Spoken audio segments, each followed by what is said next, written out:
Alors si vous n'êtes pas fan de l'alignement des objets manuellement, ce qui peut être votre choix, eh bien vous avez aussi à disposition un panneau d'alignement qui contient des boutons d'alignement qui sont exactement les mêmes que ceux que vous retrouverez dans Illustrator ou dans Photoshop. Donc pour les personnes qui seraient déjà un petit peu familiarisées avec ces produits-là, évidemment ce sujet va être très simple.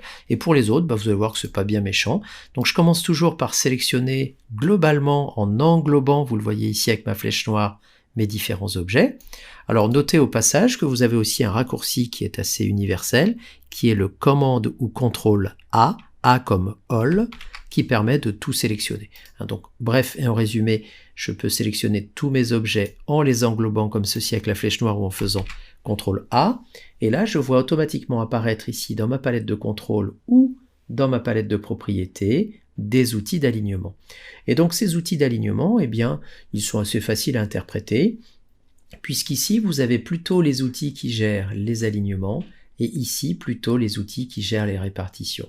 Particularité, dans la palette de propriétés, vous ne les voyez pas tous du premier coup, donc pensez simplement à cliquer ici dans le bouton plus d'options, ce qui vous permettra évidemment d'étoffer un petit peu le panneau. Alors, suivant le type d'alignement que je souhaite effectuer, par exemple ici, je constate que le dernier objet, qui est en bas ici, est bien calé dans les repères de marge. Donc je vais peut-être me servir de celui-là comme de référence pour l'alignement. Donc je vérifie que tous mes objets sont alignés, et là, soit par la palette de propriétés ou de contrôle, je clique par exemple le bouton numéro 1 ici. Ce qui va se passer, c'est que tous mes objets s'alignent par rapport à celui qui est le plus à gauche. Donc naturellement, si j'avais choisi un autre outil, comme celui-ci, le troisième, tous les objets s'alignent sur le bord droit. Donc c'est vraiment vous qui décidez, en fonction du contexte, de choisir un alignement.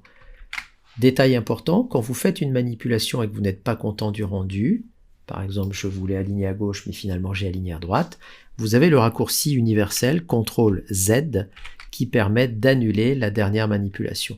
Si vous n'êtes pas fan des raccourcis, vous pouvez passer par addition pour annuler ce que vous venez de faire. Ça fonctionne de la même manière. Donc ici, j'aligne à gauche, mais vous voyez que pour autant, je n'ai pas réglé la problématique de la répartition entre mes objets. Alors pour régler ça, toujours dans les boutons d'alignement que j'ai ici, dans la palette de contrôle, ou ici, dans la palette de propriétés, je peux utiliser soit les boutons de la série haute ici qui gèrent l'alignement dans le sens vertical, ou les boutons bas qui gèrent l'alignement dans le sens horizontal. Ici, on est bien dans un alignement et une répartition en sens vertical. Donc je vais plutôt utiliser ce bouton ici ou ce bouton ici, c'est exactement le même, et là vous allez constater naturellement une répartition régulière et automatique de mes objets les uns par rapport aux autres.